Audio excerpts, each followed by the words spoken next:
كي زمن أبتبل بدراسة تسفيه جبرأ بستحفت نيام حرنيا مصحف نزا يزر أي درس قداي تبل معرف هم ببلا أبز نوركو أقاتامي نولا ديي زر أي درس انتوايو تفلتو دو كبل كموازا قليل زمتل حتو دربو خلو ولا ديي كورعلو ኤርትራውን ዲዩ አብሮማ ናይ ኢትዮጵያ ባንዲራ ረጉጭ ሚሉ ቡጉራዴ ዘአትወሚ ኢሉ መለሰለይ እዚ መልሲ አብ አእምሮ ወላዴ ተቀሪጹ ክትርፍ ዝኻለ መንሰይ ኣብ ዝነበረሉ እዋን ብናይ ኢትዮጵያ ሬድዮ ጋዜጣታትን መጽሐፍትን ዝስበኽ ዝነበረ ዝተጠምዘዘ ትርኻዩ ኣብ ዝተፈላለዩ ዕድመ ዝርከቡ ውሕዳት ዘይኮኑ ሰባት ሓቲተ ክርድኦ ዝኽኣልኩ ነገር እንተሃልዩን ናይ ዘርአይ ደረስ ታሪኽ ኣብ ኤርትራ ከምቲ ዝድለ ዝፍለጥ ዘይምዃኑ እዩ ብቐንዱ ዕላማ ደራሲ ተስፋዬ ገብረኣብ እውን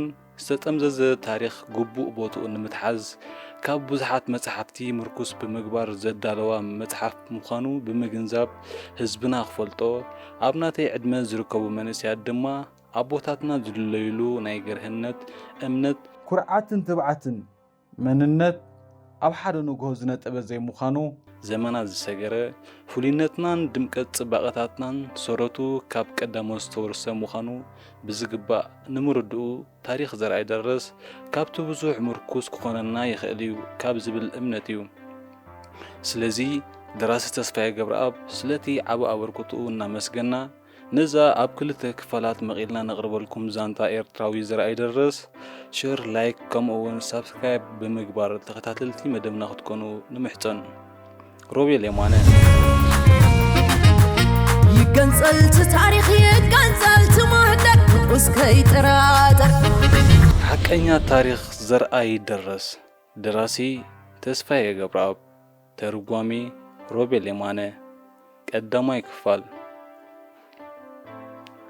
ኤርትራውያን ንዘርአይ ደረስ ዘለዎም ስምዒት ድስኩል ይመስል ካብ ከተማ አስመራ ውሕዳት ኪሎሜትራት ርሒቑ ዝርከብ ናይ ዘርአይ ደረስ መቃብር ናይ ቱሪስት መስሕብ ንምዃን ኣይበቕዕን ናጽነት ኤርትራ ንምምጻእ ኣብ ዝተኻየደ ቃልሲ እውን እንተኾነ ዘርአይ ደረስ ናይ ጅግና ምሳሌ ናይ ናጽነት ኣርኣያ ኮይኑ ኣየገልገለን ኤርትራውያን መንእስያት ሓፈሻዊ ዘርአይ ደረስ ኣብ ሕምብርቲ ሮማ ዝፈጽሞ ቅያ መንቆልኡ እንታይ ምዃኑ ኣይፈልጥን እዮም ብኣንጻሩ ኣብ ኢትዮጵያ ዘርአይ ደረስ ህቡብ እዩ ክልተ ኢትዮጵያውያን ጸሓፍቲ ድራማ ታሪኹ ብመልክዕ ቲያትር ኣዳልዮም ንመድረኽ ኣብቂዖመዮም ሎሬት ጸጋዬ ገብረ መድህን ሓደ ክኸውን ከሎ ይልማ ማናዩ ካልኣይ እዩ ዘርአይ ደረስ ኣብ ከተማ አዲስ አበባ ብስሙ ቤት ትምህርቲ ተሰይሙ ብስሙ ባንኪ ብስሙ መንገዲ ብስሙ ክፍለ ጦር ብምስያም መንፈስ ጅግንነቱ በአርአያነት ሓደ ወለዶ ኣገልግልዩ ድምፃውያን ኣዚሞምሉ ቅኔስ ተቐነየሉ ሞጎስ ዝደርደርሉ ጸሓፍቱን ውሑዳት ኣይኮኑን ወላ እኳ ብዛዕባ ዘርአይ ደረስ ክንገር ዝጸንሐ ዛንታ ግነትን ልቢ ወለድን ዝሓወሰ እንተኾነ ንዘርአይ ደረስ ዝወሓዘ ናእዳን ሞጎስን ግን ዝበዝሖ ኣይኮነን ኢትዮጵያውያን ክሳብ ሎሚ ንዘርአይ ደረስ ናይ ጅግንነት ሓርበኝነትን ምሳሌ ምግባሮም ዝግባእ ምዃኑ ዘተሓታትት ኣይኮነን ዘርአይ ደረስ ኣብ ሮማ ዝፈጸሞ ተግባር ንመላእ ጸለምቲ ኣህዛቡን ምሳሌ ክኸውን ምተገበአ ነይሩ ብተመሳሳሊ ኣብርሃ ደቦጭ ሞጎስ ኣስጉዶም ጀነራል ኣማን ሚካኤል ዓንዶምን ሌተናል ኮሎኔል በላይ ሃብታብ ዝተባህሉ ኤርትራውያን እውን ከምኡ ኣብ ውሽጢ ናይ ኢትዮጵያ ታሪኽ ናይ ጅግና ምሳሌ ኮይኖም ይዝከሩ እዮም ብቕጽል ስሙ ጎሞራ ተባሂሉ ዝፍለጥ ናይ ዘርአይ ደረስ ቅያ ግን ልዕሊ ኩሉ ልዒሉ ክዝንቶ ጸኒሕሎ ዘርአይ ደረስ ኣብ ኤርትራ ንምንታይ ህቡብ ከይኮነ ተሪፉ ንዝብል ሕቶ ጸሓፍቲ ኢትዮጵያ ልብወለድ ዝሓዋወሰ ኣዛናትኦም ናይ ዘርአይ ደረስ ክብሪ ስለዘመራስሖ እዩ ዝብል ሓጺርን ቀሊልን መልሲ መሃብ ይከኣል ይኸውን ብቑዕ ግን ኣይኮነን ልብወለድ ዘይጸናበረ ናይ ዘርአይ ደረስ ታሪኽ ከም ዝትሒቱ ዝዝንቶ ክትረኽ ይግባእ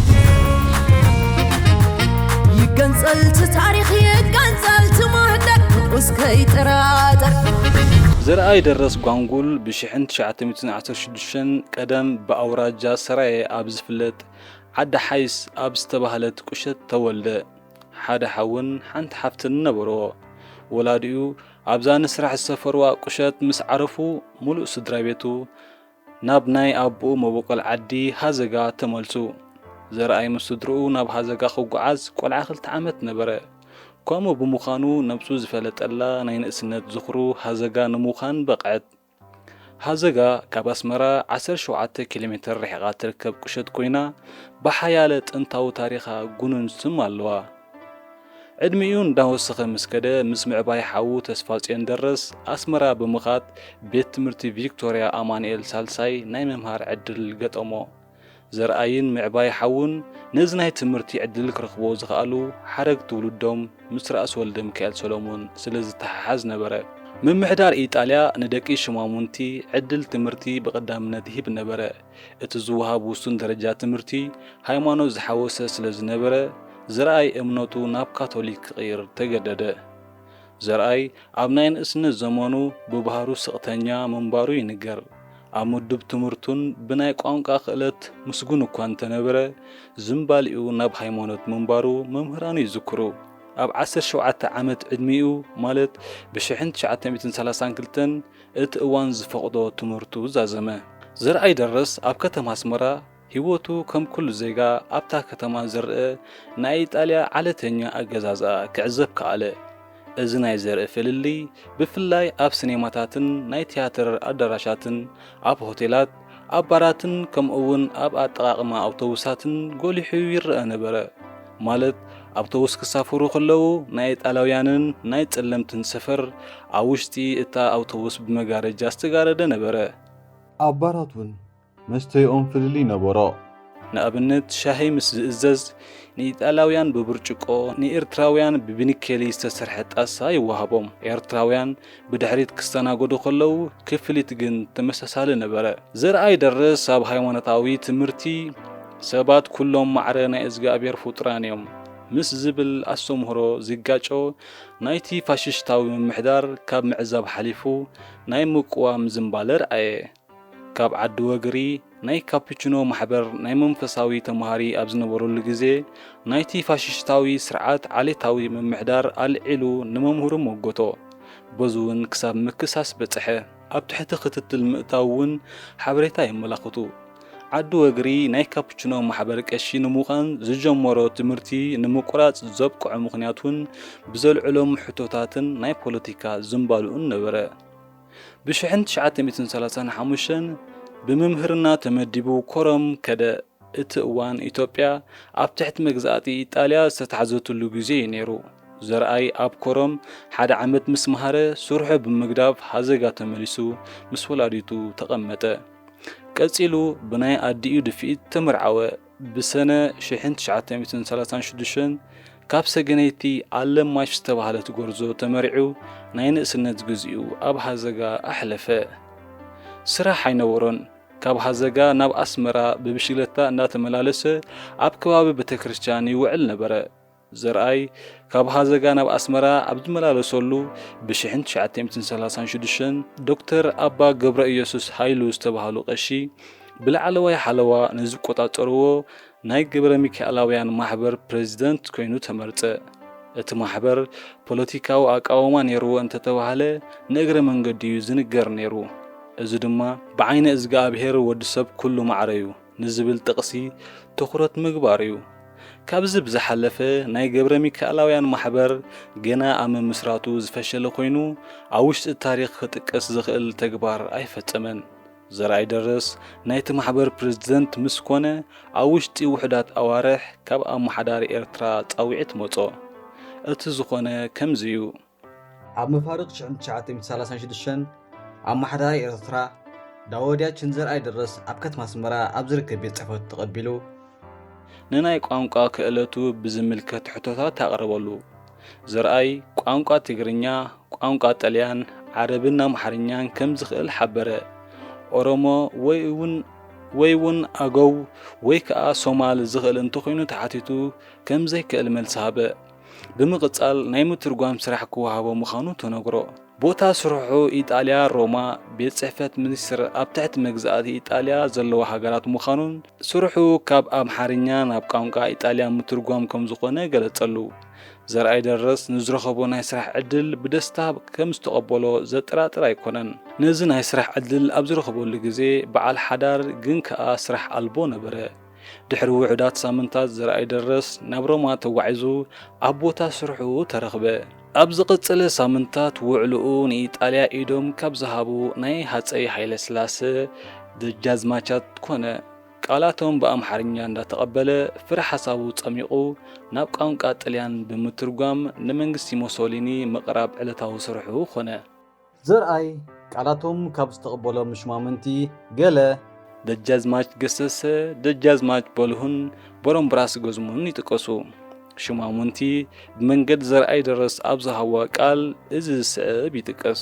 ዘርአይ ደረስ ንምዃኑ ኢትዮጵያ ከመይ ኣላ ደጃዝማች ገሰሰ ሕጂ ሃገርና መሬታ ከዋክብቲ ዝረገፎያ መሲላ ዘላ ህዝቡን በመልኡ ንመግዛእቲ ጣልያ ብደስታ ተቀቢሉ ኣሎ መሬታ ጸጋ ለቢስሎ ዘርአይ ደረስ ሸፋቱ እንዳአድበዩ ከም ዝዋግኡ ንሰሚዕና ደጃዝማች ገሰሰ ርግጽዩ ኣበይ የበረኽኡ ሓደ ሸፋቱ ሓሊፎም ምርባሾም ኣይተረፈን ንሳተሙን እንተኾነ ኣብ ሓጢር ግዜ ኢደም ከም ዝህቡ ኣይጠራጠርን በለ ዘርአይ ደረስ ናይ ህዝቢ ኢትዮጵያ ስምዒት ከመይ ዘሎ ደጃዝማች ገሰሰ ንሕና ብህዝቢ ተወኪልና ህዝቢ መሪጽና መጻኢ መነባበሮ ሃገርና ንምምሕያሽ በሓያል መንግስቲ ኢጣልያ ዝወሃበና ሕግን ናይ ምምሕዳር መምርሕን መሰረት ብምግባር በቕንዕና ንምግልጋል ተኣማንነትና ንምግላጽን ንምነ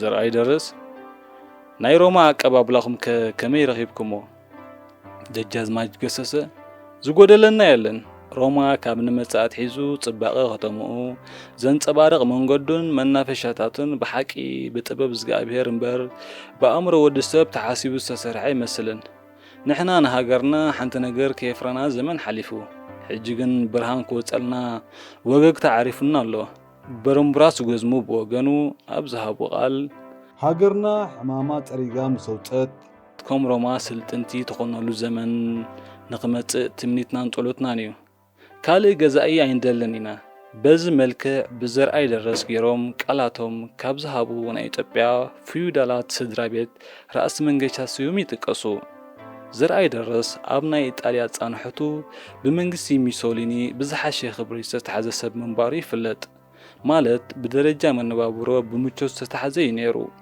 ኣብ ጥቓ ባህልን ቋንቋን ኢጣልያ ብምዕባዩ ናይ ሮማ ጻንሕቱ ዝቐለለ ገበሮ ኣፍሉጡ ድፍረት ሃቦ ናይ ሚሶሊኒ ተርጎማይ ብምዃኑ ዝተረኸበ ክብሪ እምበር ካብቲ ከባቢ ምዝርሕቕ ከም ካልኦት ጸለምቲ ብንዕቀት ከም ዝተናገድ ይፈልጥ እዩ ኣብ ሓደ ዓመት ናይ ሮማ ጻንሕቱ ክብሩ ዝትንክፍ ጉዳያት ከጋጥምዎ እምበጋሮ የልዕል ምንባሩ ሓበሬታ ኣለዉ እዚኣቶም ተራ ጉዳያት እዮም ንኣብነት ብኒኬሊ ጣሳ ሻሂ ምስ ሃብዎ ብብርጭቆ ይወሃበኒ ኢሉ ተኸታኺት እዩ በዚ መልክዕ ኣብ ናይ ስርሑ ሃዋሁ ከሎ እታ ታሪኻዊት ዕለት ከተፍ በለት በዛ ዕለት ኣብ ማእከል ሮማ ዝተፈጥረ ከምዚ እዩ ይገንጸልቲ ታሪኽ ይገንጸልቲ ማህደር ውስከይ ጥራጠር ኣብ ቤት ጽሕፈት ሚኒስትር ኣብ ትሕቲ መግዛእቲ ኢጣልያ ዝርከባ ሃገራት ናይ ዘርአይ ደረስ ቀጥታዊ ሓላፊ ኮማንዳተር እስኩንድሪ ባህል ነበረ ኢጣልያ ኢትዮጵያ ኣብ ተቆጣጠረትሉ ሰሙን ንሽዱሽ ኣዋርሕ ናይ ከተማ መቐለ ኣማሕዳሪ ኮይኑ ሰርሐ ኣብቲ እዋን ደጃዝማች በየነ ዝተባህለ ሽመትን ሽልማትን ዝተመነየ ትግራዋይ ሓንቲ ጉራዴ ብህያብ የበርክተሉ ኣብታ ጉራዴ ራእሲ ኣሉላ ኣባ ነጋ ዝብል ጽሑፍ ብቋንቋ ግዕዝ ተቐሪጹ ምንባሩ ይንገር በዚ ድማ ኮማንዳተር እስኩንድሪ ነታ ጉራዴ ከም ቅርሲ ብምቁጻር ንዑ ትርፋ ናብ ሮማ ምስተመልሰ ኣብ ቤት ጽሕፈቱ ምስእሊ ዶቼ ሞሶሊኒ አንጠልጥላ ኣብ ከምዚ ኩነታት ኮማንዳተር እስኩንድሪ ንህጹጽ ስራሕ ናብ ናፖሊ ተላእከ ዝተኣዘዙ ስራሕ ናብ ኣፍሪቃ ዝኸዱ ወታደራት ወደብ ናፖሊ ተረኺቡ ንኽፋንዎም ነበረ ናፖሊ ምስ በጽሐ ግን ንተመሳሳሊ ተግባር ንዘይተወሰነ ግዜ ናፖሊ ክጸንሕ ተኣዘዘ ኣብዚ ግዜ ነታ ጉራዜ ክልእ ከሉ ናብ ዘርኣይ ደረስ ናይ ቴሌግራም መልእኽቲ ይልእኽ። ኣብቲ ግዜ ድማ ዘርኣይ ደረስ በዓልቲ ቤቱን ቤተሰቡን ንምርኣይ ናይ 2 ወርሒ ዕረፍቲ ረኺቡ ናብ ኣስመራ ንምጉዓዝ ዝተዳለወሉ ግዜ ነበረ። ስለዚ ናይ ኮመንዳተር የጉራዴ ባዕሉ ሒዙሉ ንኽኸይድ ተሰማምዑ። ዘርኣይ ጸሊም ብምዃኑ ጉራዴ ሒዙ ንምንቅስቓስ ወረቐት ፍቓድ ካብ ቤት ጽሕፈት ሚኒስተር ተዋህቦ። ኣብዚ ግዜ ኣብ ኣእምሮ ዘርኣይ ደረስ ካልእ ዝተፈለየ ሓሳብ ክነብር ከም ዘይክእል ግልጽ ነበረ። ሰሉስ 14 ሰነ 1938 ሳንጡኡን ግራዲኡን ሒዙ ካብ ቤት ወፀ። ጉራዲኡ ኣብ ናፖሊ ንኮመንዳተር ሂቡ ጉዕዙኡ ናብ ኤርትራ ንምቕጻል እዩ ሓሳቡ ዝነበረ። ናይ 2 ወርሒ ናይ ኤርትራ ዕረፍቱ ዛዚሙ 15 ሓምለ 1938 ናብ ሮማ ክምለስ እዩ ነይሩ ትፅቢቱ። ዘርኣይ ደረስ ሳንጡ ኣብቲ መደበር ባቡር ኣብፅሑ ከብቅዕ ናይ ባቡር ሰዓት ምብጋስ ክሳብ ዝኣክል ጉራዲኡ ተዓጢቑ ክናፈስ ተስአ። ብቐዳምነት ማርያ ላውዳ በፅሐ። ኣብኡ ቁሩብ ጣዓዒሙን ተፃዊቱን ምስ ኣብቅዐ ብጎደና ፕሬንቺ ፒያሳ ዲ ፒያሞንቴ ብእግሩ ዘገንበለ። በቲ ጎደና ኣኽበርቲ ጸጥታ ዝዞሩ እኳ እንተኾኑ ጉራዴ ብምዕጣቑ ንዘርኣይ ደረስ ደው ኣቢሎም ኣይሓተትዎን። እንተዝሓትዎ እውን ፍቓድ ወረቐት ነይርዎ እዩ። ዘርኣይ ደረስ ፒያዛ ኤዘድራ ምስ በጽሐ ብዝተፈለየ መልክዑ ብዙሕ ዘለዎም ሰባት ተመልከተ። እቲ ቦታ ቹንኬቼንቶ ተባሂሉ ይፍለጥ። ነዚ ስም ዝተዋህቦ ብመሪሕነት ራእሲ ኣሉላ ኣባ ነጋ ኣብ ኤርትራ ደጓዓሊ ዝተቐትሉ 500 ናይ ኢጣልያ ወታደራት መዘከርቲ ሓወልቲ ዝተተኽለሉ ነበረ። ኣብቲ ዕለት ኣብቲ ቦታ ካብ ኣዲስ ኣበባ ተጻዒኑ ዝመጸ ናይ ይሁዳ ኣንበሳ ዝተባህለ ሓወልቲ ንምርኣይ እዩ ሰብ በርኪቱ ዝነበረ። ኣብቲ ሓወልቲ የማንን ፀጋምን ብጨርቂ ነቲ ሓወልቲ ዘቋሽሽ ጽሑፍ ይንበብ ነበረ። ዘርኣይ ደረስ ኣብቲ ናይ ምርኢት ቦታ ምስ በጽሐ ከም ኩሉ በጻሒ ተጸጊዑ ክርኢ ደልየ ወይ ከኣፈተነ ማለት ጉራዲኡ ተዓጢቑ ናብቲ ሓወልቲ ምስ ኣምርሐ ነቶም እንዳዞሩ ዝሕልው ዝነበሩ ኣኽበርቲ ጸጥታ ትኩረቶም ክስሕብ ከኣለ። ኣብ ዙርያ ናይቲ ሓወልቲ ተረኛ ሓለዋ ዝነበረ ማርሻሎ ሉካፓ ዲ ፋንታሪዮ ማሪዮ ኢሶ ዝተባህለ ታሕተዋይ ሹም ሻምላ ብዝተዓጥቁ 3 ወታደራት ተዓጂቡ ኣብቲ ከባቢ እንዳዞረ ስነ ስርዓት ምቁፅጻር ነበረ። ዘርኣይ ናብቲ ሓወልቲ ምስ ኣቕንዐ ማርሻሎ ማሪዮ ደው ኣበሎ። ከምዚ ከኣበሎ ለዚ ሓወልቲ ንዓኻ ንምርኣይ ፍቑድ ኣይኮነን፣ በዚ ጌርካ ኺድ። ዘርኣይ ደረስ ኣብ 1 ዓመት ናይ ሮማ ጻንሖቱ ከምዚ ዝበሉ ናይ ትዕቢትን ንዕቀትን ኣቀራርባ ብትዕግስቲ ኣይሓልፎምን። ኣብ ካፍተርያታት ብውሽጢ ተደራጊሙ እዩ። እንዳተሃርመን እንዳሃረመን ክብረቱ ሓልዩ ዝጸንሐ ሰብ እዩ። ክዛረብ ንድሕሪት ኣይብልን እዩ። ስለዚ ናይ ማርሻሎ ናይ ንዕቀት ዘረባ ክሳዱ ኣድነይኑ ክሓልፎ ከም ዘይክእል ግልጽ እኳ እንተኾነ ብርግኣት መሊሱ ሓተቶ። ዘርኣይ ደርስ ንስኹም ትርእይዎ ኣነ ዘይረአዮ እንታይ እዩ እቲ ምኽንያት? ማርሻሎ ኣመልሱ ክትርኢ ኣይትኽእልን ኢኻ ተባሂልካ ኣለኻ፣ መንገድኻ ቐጽል። ዘርኣይ ደረስ ንምንታይ ክርኢ ዘይክእል? ማርሻሎ ክትርኢ ትኽእልን ኢኻ ኢለካ ኣለኹ ኣኸለ። ዘርኣይ ሰብ ኩሉ ይርኢ ኣሎ፣ ኣነ እውን ክርኢ ክእል እየ። ናይ ዘርኣይ ደረስ ድፍረትን ድርቅናን ኣብ ሮማ ልሙድ ኣይነበረን። ሓደ ጸሊም ኣፍሪቃዊ ኣብ ቅድሚ ፖሊስን ወታደርን ብኸምዚ መልክዕ ክታረኽ ከም ዝኽእል ክሕሰብ እውን ዝከኣል ኣይነበረን። ብድፍረት ናይ ዘርኣይ ዝተገረመ ታሕታይ ሹም ናይ ዘርኣይ ደረስ ትዕግስቲ ክፈታትን ዝኽእል ምስ ሕብሪ ቆርበት ዝተሓሓዘ ዓሌታዊ ጠርፊ ከም ዝሰንዘረ ይእመን። ናይ ዘርኣይ ደረስን ማርሻሎ ማርዮን 1-2 ሲቪላንን ወታደራትን ከቢቦም ይሰምዑ ነበሩ። ማርሻሎ ማርዮ ዝሰንዘሮም ጠርፍታት ብትኽክል ዘይተመዝገቡ እኳ እንተኾኑ ጸሓፍቲ ታሪኽ ደጋጊሞም ዝጠቕስዎ ኣባሃላ ግን ኣንበሳ ናይ ጅግና ተኹላና ኣገልጋላ ዓሽከር ኮይኑ እዩ። ዓሽከርነቱ ዝረኽቦ እውን ንጽህንኡ እንተመሓይሽ እዩ ዝብል እዩ። ኣብ ውሽጢ እዚ ዘረባ ንጽህንኡ እንተመሓይሹ ዝብል ክብሪ ዝትንክፍ ቃል ዘርኣይ ደረስ ጉራድኡ ንኽመዝዝ ከም ዝገበሮ ምግማት ይከኣል። ዘርኣይ ጉራዲኡ መዚዙ መጀመርያ ወስታ ንማርሻሎ ማርዮ ኣብ ትሕቲ ልቡ ረኸቦ። ካልኣይ ክፋል ኣብ ዝመጽእ ሳለስቲ ክቐርብ እዩ። ሰናይ ምክእታል።